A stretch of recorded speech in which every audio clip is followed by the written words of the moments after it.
Shalom teman-teman, kembali lagi di 365 hari kabar baik. Bacanya dari Lukas 16, 9-15.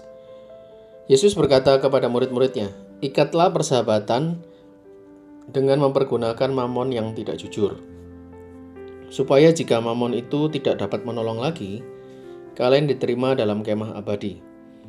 Barang siapa setia dalam perkara-perkara kecil, ia setia juga dalam perkara-perkara besar. Dan barang siapa tidak benar dalam perkara-perkara kecil, ia tidak benar juga dalam perkara-perkara besar. Jadi jika kalian tidak setia mengurus mamon yang tidak jujur, siapakah yang akan mempercayakan harta sejati kepadamu? Dan jikalau kamu tidak setia dalam harta orang lain, siapakah yang akan menyerahkan hartamu sendiri kepadamu? Seorang hamba tidak mungkin mengabdi kepada dua tuan, karena jika demikian, ia akan membenci yang seorang dan mengasihi yang lain. Atau ia akan setia kepada yang seorang dan tidak mengindahkan yang lain. Kalian tidak dapat mengabdi kepada Allah dan kepada Mamon. Semuanya itu didengar oleh orang-orang Farisi, hamba-hamba uang itu, dan mereka mencemoohkan Yesus. Maka Yesus berkata kepada mereka, "Kalian membenarkan diri di hadapan orang, tetapi Allah mengetahui hatimu. Sebab apa yang dikagumi manusia dibenci oleh Allah." Demikianlah sabda Tuhan. Terpujilah Kristus. Nah, teman-teman, 2 poin seperti biasa. Hari ini poin pertama adalah kita harus setia terhadap perkara-perkara kecil. Ini kalau Tuhan kaitkan secara praktikal ini langsung ke mamon. Mamon itu kan harta, ya. Artinya juga gini. Perkara-perkara kecil ini dan juga ngomongin tentang mamon itu artinya kita tuh harus mempergunakan mamon itu. Berkawan itu bukan berarti berkawan itu artinya setara atau lebih rendah. Artinya mempergunakan. Kalau mempergunakan itu ya seperti mempergunakan alat ini ya.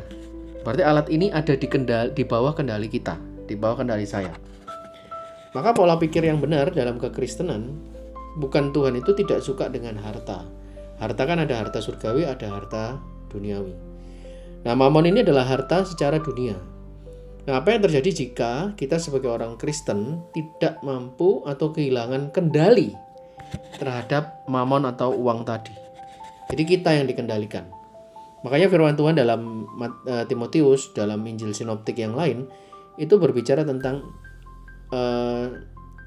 akar cinta akan uang adalah akar segala kejahatan. Oleh karena memburu uanglah orang jatuh dalam berbagai-bagai pencobaan. Nah, ketika memburu, yang diburu ini di depan atau di belakang? Ya pasti di depan kita. Nah, ketika buruan ini belok ke kiri, ya kita akan ikut ke kiri. Ketika yang diburu ini belok ke kanan, ya kita ikut ke kanan. Sama seperti ketika uang atau mamon memimpin hidup kita, maka arah hidup kita akan dikendalikan oleh mamon.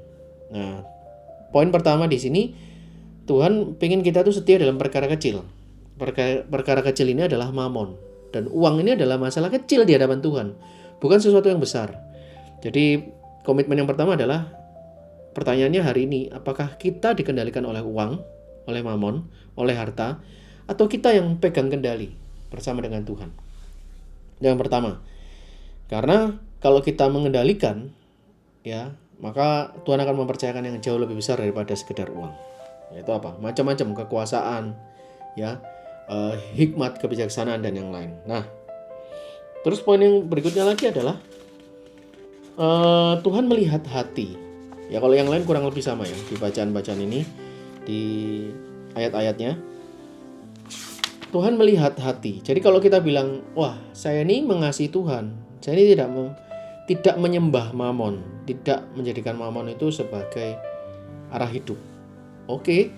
Tapi Tuhan, orang lain mungkin mendengarkan perkataan kita, tapi Tuhan melihat tidak hanya perkataan tapi juga hati kita. Nah, pertanyaannya, kita waktu refleksi tadi, kalau kita menggunakan mamon, maksudnya menaruh mamon di peringkat yang bawah, oke, tapi apa itu benar-benar kita lakukan dalam kehidupan kita? Karena Tuhan yang mengetahui hati kita. Artinya gini, buah dari apa yang kita katakan, apa yang kita imani itu muncul, lahir di dalam setiap perbuatan kita. Jadi kalau perbuatan kita nggak oke ya itu gitu loh. Artinya berarti di sini komitmennya adalah kita harus hidup berintegritas. Hidup di mana apa yang kita katakan, apa yang kita pilih itu juga yang kita hidupi. Tahu kebenaran itu juga harus melakukan kebenaran. Jadi nggak cukup cuma tahu aja tapi harus melakukan kebenaran. Nah hari ini teman-teman kita, kalau kita ngomong ya saya memilih Tuhan bukan mamon, oke.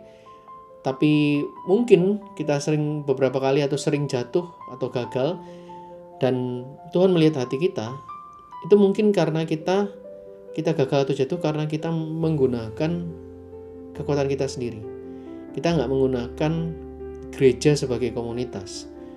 Tapi hari ini Tuhan mengingatkan kembali bahwa Dia ingin setiap kita anak-anaknya mampu setia terhadap perkara-perkara kecil, sehingga hati kita pun dipancarkan dari perbuatan-perbuatan kecil itu, dan Tuhan senang, lalu Dia akan memberikan perkara-perkara yang jauh lebih besar buat setiap kehidupan kita. So itu aja 2 poin hari ini teman-teman. Saya berdoa semoga teman-teman memilih ya dan menentukan Tuhan mana yang teman-teman mau sembah, yaitu Tuhan Yesus Kristus pastinya. Dan teman-teman sungguh-sungguh melakukan itu dalam hidup menggereja, dalam hidup berkomunitas, dan sehingga hati kita juga terus menyenangkan hati Tuhan. Itu aja dari saya. Tuhan Yesus memberkati. Kita ketemu lagi di 365 hari kabar baik besok. Bye-bye.